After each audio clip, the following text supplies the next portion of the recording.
اعوذ باللہ من الشیطان الرجیم بسم اللہ الرحمن الرحیم الحمد للہ وحدہ والصلاة والسلام علی من لا نبی بعدہ وعلی کل من صحبہ وتبعہ بإحسان بعدہ اللہم صلی علی سیدنا ومولانا محمد وعلی آلہ واصحابہ وبارک وسلم۔ محترم ناظرین و سامعین، dear viewers and listeners، السلام علیکم ورحمۃ اللہ وبرکاتہ۔ پروگرام قرآن سنیے اور سنائیے کے ساتھ آپ کا میزبان محمد سہیل رضا امجدی آپ کی خدمت میں حاضر ہے۔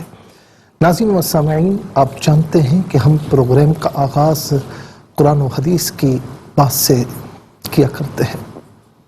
آج بھی ہم بات کریں گے امام الائمہ، امام المحدثین، امام الفقہاء، امام اعظم ابو حنیفہ رحمۃ اللہ تعالی علیہ کے حوالے سے۔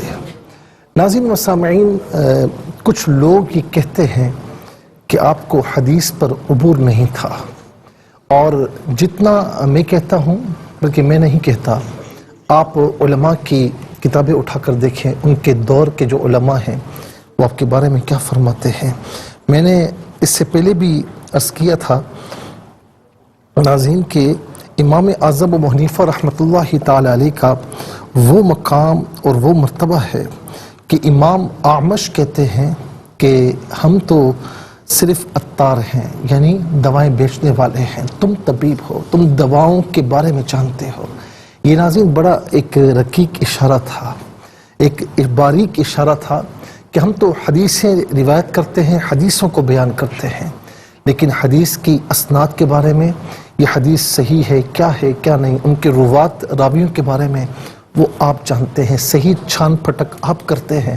تو یہ ناظرین ایک محدث کا جو ہے وہ جملہ ہے، جو ظاہر ہے کہ یہ اعتراف ہے اس بات کا کہ بلا شبہ امام اعظم ابو حنیفہ رحمۃ اللہ تعالی علیہ حدیث کے معرفت کے بہت اعلیٰ مقام پر فائز تھے۔ میں چند مثالیں آپ کی خدمت میں پیش کرتا ہوں۔ صحیح بخاری میں ناظرین ایک مطلب حدیث پاک ہے۔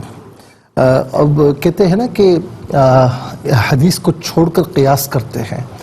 ناظرین و سامعین، ایک حدیث پاک ہے کہ کوئی شخص، اس وقت یہ ہوتا تھا اور آج کل کے دور میں ہوتا تو پتہ نہیں کیا کچھ ہوتا، وہ یہ ہے کہ جو بیچنے والا ہے نا، وہ بکری کو بیچنے سے پہلے اس کا دودھ روک لیتا، وہ دودھ تھنوں میں جمع ہو جاتا، جب بیچنے کے لیے جاتا تو خریدار یہ سمجھتا کہ یہ بکری بہت دودھ دینے والی ہے اور اسے اچھے داموں میں لے لیتا۔ اب یہ ہے کہ اگر کسی نے اس طرح لے لیا اور گھر جا کر جب دودھ دوہا تو معلوم ہوا کہ یہ تو بکری بہت کم دودھ دینے والی ہے یا نارملی ہے، تو اب کیا کرے؟ حدیث پاک میں ہے ناظرین کہ یہاں پر کہ اس کا یہ ہے کہ یعنی اب جب خریدار واپس آئے اور وہ یا تو یہ کر لے کہ جو دودھ اس نے استعمال کیا ہے اس کی قیمت دے دے، اور اوپر جو ہے وہ ایک سا کھجور جو ہے وہ دے دے، یا ایک سا کچھ اور چیز کا بھی ذکر ہے وہ دے دے، اور بکری اسے واپس کر دے، اس کی قیمت لے لے۔ اب ظاہر جو دودھ اس نے استعمال کیا ہے تو اب وہ دودھ دے دے، دودھ کی قیمت اسے دے دے، اور اوپر ایک سا کھجوریں یا کچھ اور دے دے۔ امام اعظم ابو حنیفہ رحمۃ اللہ تعالی علیہ فرماتے ہیں کہ مختار یہ ہے کہ اسی قیمت پر رکھ لے یا واپس کر دے، اور اس کے ساتھ امام اعظم فرماتے ہیں کہ خریدار جو ہے واپس کر دے، اور ظاہر ہے کہ دودھ جو اس نے یعنی استعمال کیا ہے تو اس کا ضمان اس پر نہیں ہے۔ کہا کہ یہ جو حدیث پاک ہے یہ مضطرب ہے، یعنی اس کی روایتوں میں اضطراب ہے، اور یہ قرآن کے خلاف بھی ہے کہ فَمَنِ اعْتَدَىٰ عَلَيْكُمْ فَاعْتَدُوا عَلَيْهِ بِمِثْلِ مَا اعْتَدَىٰ عَلَيْكُمْ۔ ظاہر ہے کہ اسے دودھ کتنا استعمال کیا، کتنا نہیں کیا، کیا پتہ، تو دودھ کی قیمت کیسے واپس کرے گا؟ اس کے ساتھ پھر ایک سا کھجورے وہ کیوں واپس کرے گا، وہ کیوں دے گا؟ تو بہرحال ایسی حدیث کہ جس کی روایت میں اضطراب ہو تو وہاں پر امام اعظم ابو حنیفہ رحمۃ اللہ تعالی علیہ دیکھتے ہیں کہ وہ قرآن سے ٹکرا رہی ہے یا اس کی اسناد میں اس کی سندوں میں اضطراب پایا جا رہا ہے، کہیں سے ایک روایت ہے کہیں سے دوسری روایت ہے، تو ایسی حدیث کے مقابلے میں پھر امام اعظم ابو حنیفہ رحمۃ اللہ تعالی علیہ واضح حکم جاری فرماتے۔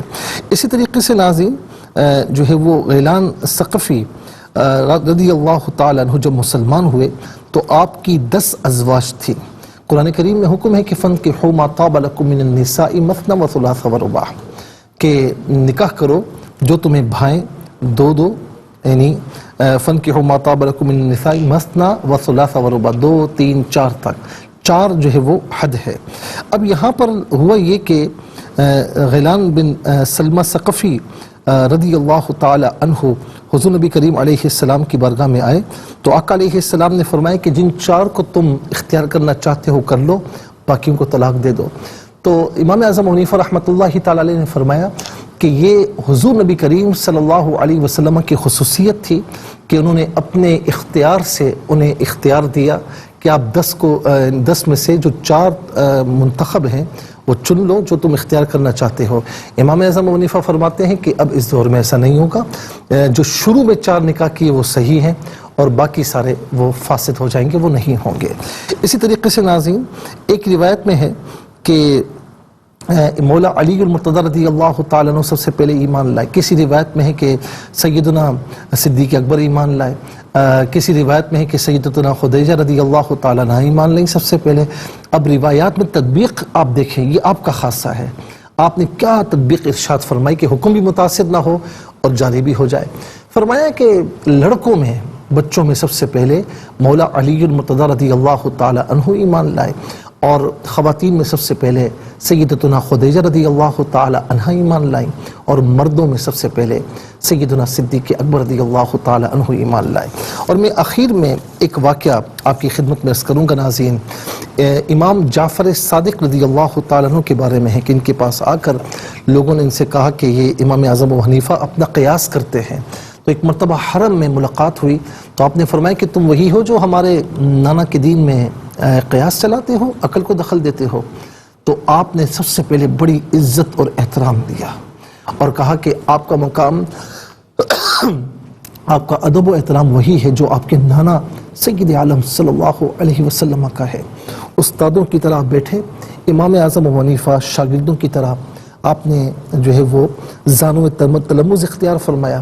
عرض کی کہ حضور کچھ سوال کرنا چاہتا ہوں، اب جواب دیجئے، یہ بتائیں کہ نماز زیادہ اہم فرض ہے یا روزہ؟ ظاہر ہے کہ فرضیت میں برابر ہے، لیکن اہم فرض نماز ہے کہ سب سے پہلے جو ہے نماز کا پوچھا جائے گا۔ تو فرمایا نماز۔